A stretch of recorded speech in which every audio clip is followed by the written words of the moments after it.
গর্ভের বাচ্চা সুন্দর হওয়ার জন্য এই বিশেষ আমলটি যদি 7 বার করে নিয়মিত পড়তে পারেন, আল্লাহ পাক আপনার সন্তানকে অধিক সুন্দর করে পৃথিবীতে পাঠাবেন ইনশাআল্লাহুল আজিজ। সন্তান আমরা সকলেই চাই যে সন্তান সুন্দর হোক, হৃষ্টপুষ্ট হোক, তার চেহারার মধ্যে নূর চমকাক, সে অধিক সৌন্দর্য হোক, এটা আমরা সকলেই চাই। এজন্য এই সর্বশ্রেষ্ঠ নেয়ামত দুনিয়ার মধ্যে আপনি যদি আপনার সন্তানের সৌন্দর্য চান কিংবা আপনার সন্তান সুন্দর হোক এটা আপনি চান, এই বিশেষ আমলটা যদি 7 বার নিয়মিত পড়তে পারেন, আল্লাহ পাক আপনার সন্তানকে অধিক সুন্দর করে পাঠাবেন। সন্তান এটা দুনিয়াতে সবচাইতে সৌন্দর্য। তবে আমলটা কিভাবে করবেন আমি বলে দিচ্ছি। নিয়মিত 7 বার করে পড়বেন আল্লাহুম্মা জাম্মিলাহু ইয়া নূর। এই দোয়াটা একেবারে সংক্ষিপ্ত দোয়া, আমি আবারও বলে দিচ্ছি, আপনারা ইনশাআল্লাহ এই দোয়াটি 7 বার করে নিয়মিত পড়বেন আল্লাহুম্মা জাম্মিলাহু ইয়া নূর, আল্লাহুম্মা জাম্মিলাহু ইয়া নূর। কিভাবে পড়বেন? এই দোয়াটা পড়ে 2 হাতের তালু একসাথে করবেন। একসাথে করে আপনি যখন ফু দিবেন, হাতের তালুতে ফু দেওয়ার পরে 7 বার পড়বেন, 7 বারই ফু দিবেন, কিংবা 7 বার পরে একবারও ফু দিতে পারেন। পড়ার পর হাতের তালুতে ফু দিয়ে আপনি আপনার এই পেটের মধ্যে মাসেহ করবেন। দেখবেন আল্লাহ পাক, আপনি আল্লাহ পাকের কাছে চেয়েছেন, আল্লাহ পাক আপনার এই সন্তানকে অধিক সুন্দর করে পাঠাবেন, যার চেহারার মধ্যে নূর চমকাবে, যার চেহারার মধ্যে আলোকোজ্জ্বল ঝলমল করবে ইনশাআল্লাহুল আজিজ। আপনি যদি আমলটা করতে পারেন, কারণ সন্তান এটা হচ্ছে দুনিয়াতে সর্বশ্রেষ্ঠ নেয়ামত।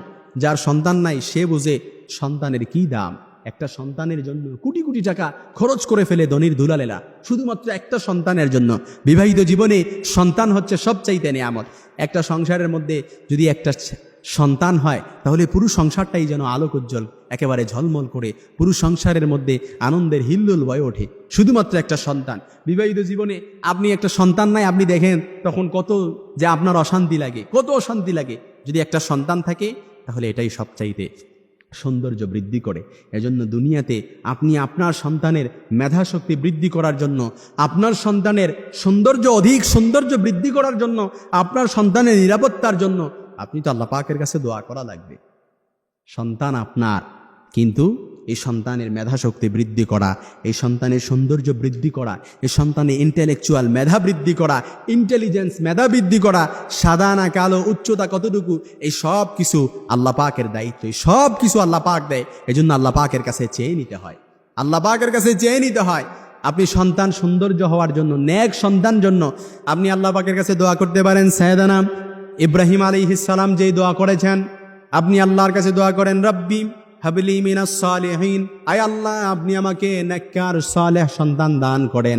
সাইয়েদানা জাকারিয়া আলাইহিস সালাম যে দোয়া করেছেন, রব্বি লা তাযারনি ফারদা ওয়া আনতা খায়রুল ওয়ারিসিন, এই দোয়া করেন। আল্লাহ পাক আপনার সন্তানকে নেককার সালেহ সন্তান দান করবে। আপনি দোয়া করেন, আল্লাহ পাক এই সন্তানকে নেককার সালেহ সন্তান বানিয়ে দিবেন। এই জন্য গর্ভের বাচ্চা সুন্দর হওয়ার বিশেষ আমল মায়েরা বিশেষ করে করবেন। যখন আপনার বাচ্চা গর্ভে থাকবে তখনই আপনি নিয়মিত এই আমলটি করবেন, আল্লাহুম্মা জাম্মিলাহু ইয়া নূর, এই বলে 2 হাতের তালুতে ফু দিবেন। ফু দিয়ে তারপর পেটের মধ্যে ওপর দিয়ে হালকা করে মাসেহ করে দিবেন। নিয়মিত 7 বার করে যদি আমলটি করতে পারেন, আল্লাহ পাক আপনার এই সন্তানকে অধিক সৌন্দর্য বৃদ্ধি করে দুনিয়ার মধ্যে আগমন করবেন। আর আপনি যদি এই সন্তানের জন্য সব সময় দোয়া করতে পারেন, এই সন্তান নিরাপত্তার দায়িত্ব, এই সন্তানের প্রোটেক্ট নেওয়ার দায়িত্ব, জিম্মাদারি তো স্বয়ং আল্লাহ তাআলা নিয়ে নেবেন।